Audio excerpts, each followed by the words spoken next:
So we are a representative of the University of Bari, in particular of the Department of Bioscience, Biotechnology and Biopharmaceutics.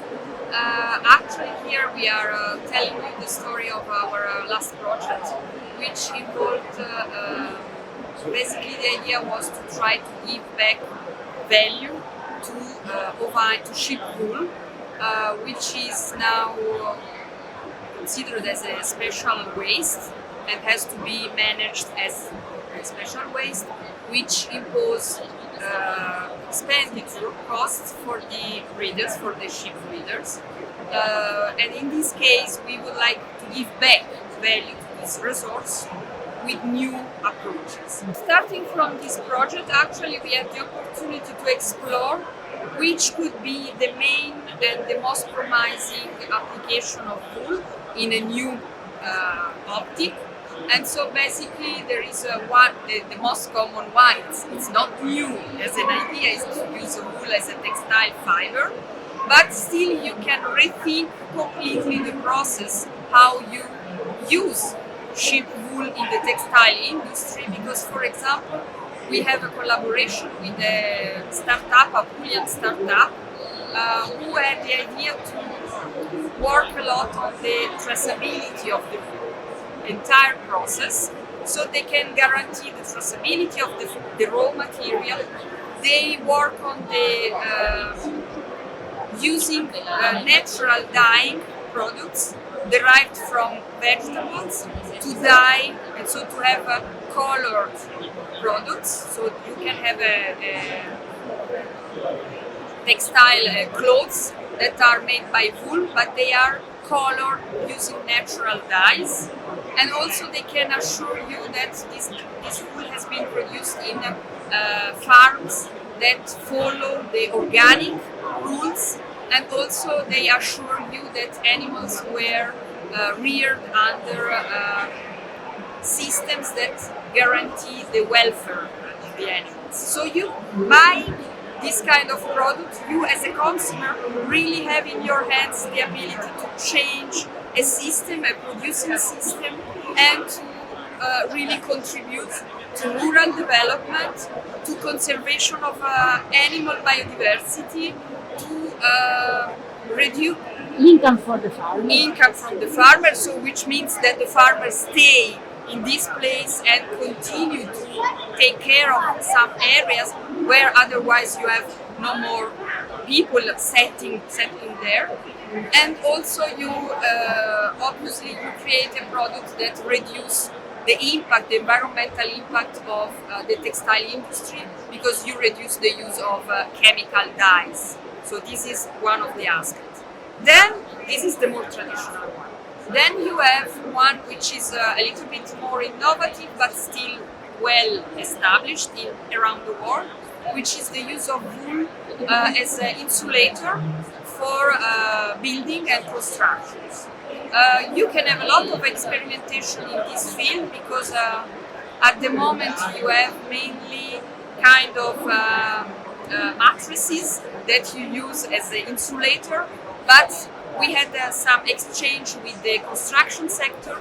These kind of products are very, let's say, but they are easy to obtain, but the main challenge is that they are not so fitting in the ordinary construction techniques. And what are the challenges for this? So in this case, the main challenge is a technological one, is to try to give to this mattress a self-structure so that it can be somehow rigid.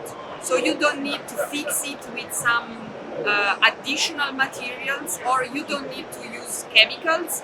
It's like automatically self-sustainable in the place where you have to put. This is one of the aspects. Then you have a lot of work to do with all the compliance with the, let's say, the certification, regulation, certification. In this project, we actually had a small experimentation which aimed to evaluate the possibility to use wool in the, the nursery, plant nursery sector, because in this case they use plastic derived textile that are used as a mulching to avoid the growing of grasses that we don't want to grow in the pots, and then also they use it a little bit as a to avoid evaporation of water. But mainly the main reason for why they use this kind of mulching material is to avoid the growing of grasses. Because otherwise you have to manually remove it, and it's obviously a cost for the nursery plant. So what we did, we put wool on the top of the pots. We selected to use as a species a tree species because it stays longer in the nursery, so you can really appreciate even economically the advantage of this material. And we selected as a species Punica granatum, pomegranate, I think. And this is because it's a typical Mediterranean tree.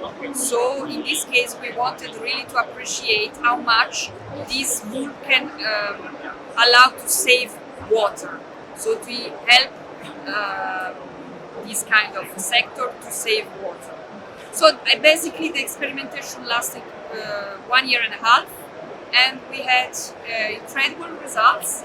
The nursery that was giving us the possibility to perform this experimentation was very happy. He proposed us at the end to continue the experimentation and to made it also on other species, other trees, because actually what we get, first, we don't have any grass growing in the pot where you put wool. So you have a very good activity against grasses.